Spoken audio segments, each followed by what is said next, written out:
Les dossiers du jour, c'est avec vous, Judith Piombo, bienvenue. Merci. Alors, vous nous ramenez quoi aujourd'hui? Aujourd'hui, nous parlons de la suspension de ce système de la vente obligatoire des syllabus dans le milieu universitaire.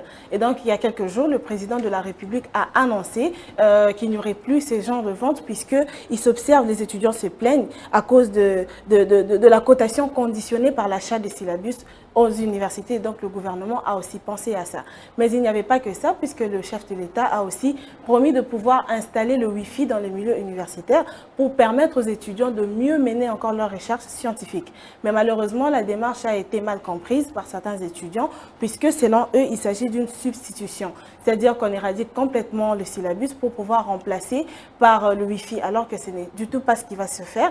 Ce qui va se faire, c'est que la seule chose à combattre et à éradiquer, c'est seulement la vente obligatoire des syllabus. Et donc, nous sommes rendus sur terrain pour pouvoir faire un constat sur ce qui s'est dit à propos du message du chef de l'État. Donc, il n'était pas question d'interdire la vente de syllabus, mais plutôt d'interdire la vente obligatoire de syllabus qui conditionnerait même la réussite de certains étudiants. Tout à fait. On va suivre le reportage sur le terrain et on se retrouve après. Devant la foule en liesse, composée des étudiants de l'UPN, le président de la République fait une annonce très applaudie. La suspension de la vente des syllabus obligatoires. Une décision qui fait débat dans l'opinion et prête même à confusion.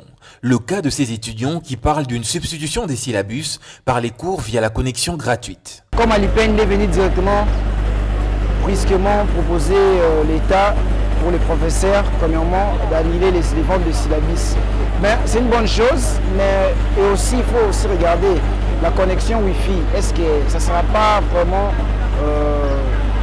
lourd ou bien comment?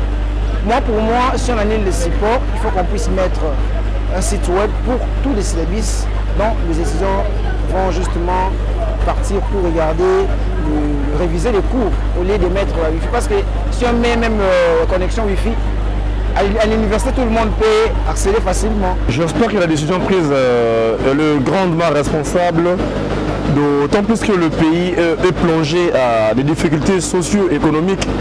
Alors, pour ce faire, le président a bien voulu décider de manière responsable pour pouvoir extirper le phénomène syllabus, soma syllabus. Parce que encore dans le chef de tous les étudiants, tout le monde n'a pas encore ce moyen de pouvoir en acheter autant par rapport à certains cours. Alors pour nous, ce n'est qu'une idée à applaudir, d'autant plus que tout le monde aussi devait être censé d'avoir l'accès à l'internet. Donc un média qui puisse aussi permettre à ce que les étudiants puissent connaître la voie d'épanouissement du point de vue socio-économique. Je demanderai à ce que le gouvernement tienne rigueur aux autorités académiques des universités étatiques publiques de bien vouloir veiller sur la bonne utilisation du réseau Wi-Fi Internet pour permettre aux étudiants de se procurer des chances de réussir en faisant de recherche, en faisant aussi quelques séminaires et études destinées.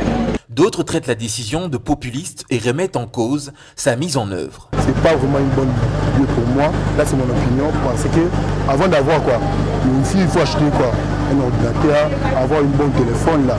Pour moi, alors des étudiants qui n'ont pas les moyens d'acheter le téléphone, qui n'ont pas les téléphones d'Android et qui n'ont pas les moyens d'acheter un ordinateur, ils vont faire quoi alors? Moi je suis contre la décision de suspension de la vente des syllabus parce que premièrement, il y a les autres ici, comme on est à Jean ici, il y a des autres qui écrivent d'abord en langue.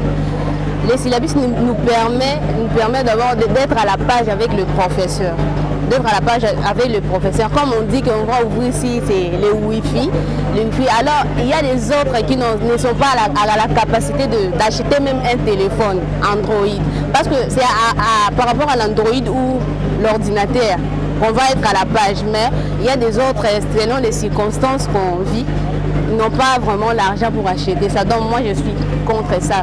Vaut mieux laisser qu'on puisse évoluer avec les syllabus au lieu de rester comme ça. Pour ce professeur d'université, l'idée est bonne, mais il faut une bonne étude au préalable. Je suis absolument d'accord avec les autorités aucun professeur ne peut obliger un étudiant à acheter des notes de cours. En outre, partout où il est passé dans chaque établissement supérieur, le président de la République a également promis la construction des nouvelles infrastructures, la réhabilitation des homes des étudiants et la dotation de la connexion Internet Wi-Fi pour une bonne recherche. Voilà, Judith Piombo, on doit quand même le dire que les étudiants attendent plus que ça de la part de l'actuel ministre de l'Enseignement supérieur et universitaire. C'est vrai que le chef de l'État a fait son annonce. Pour certaines personnes, il y avait une très mauvaise compréhension. Mais on se dit qu'il y a tellement de choses, tellement de mots qu'il faut résoudre dans le secteur de l'éducation. Tout à fait. Et maintenant que c'est plus clair, la compréhension de la démarche est maintenant assez claire. Il serait mieux que le gouvernement fasse de temps en temps des suivis pour permettre à cette pratique d'être complètement éradiquée. Merci à vous.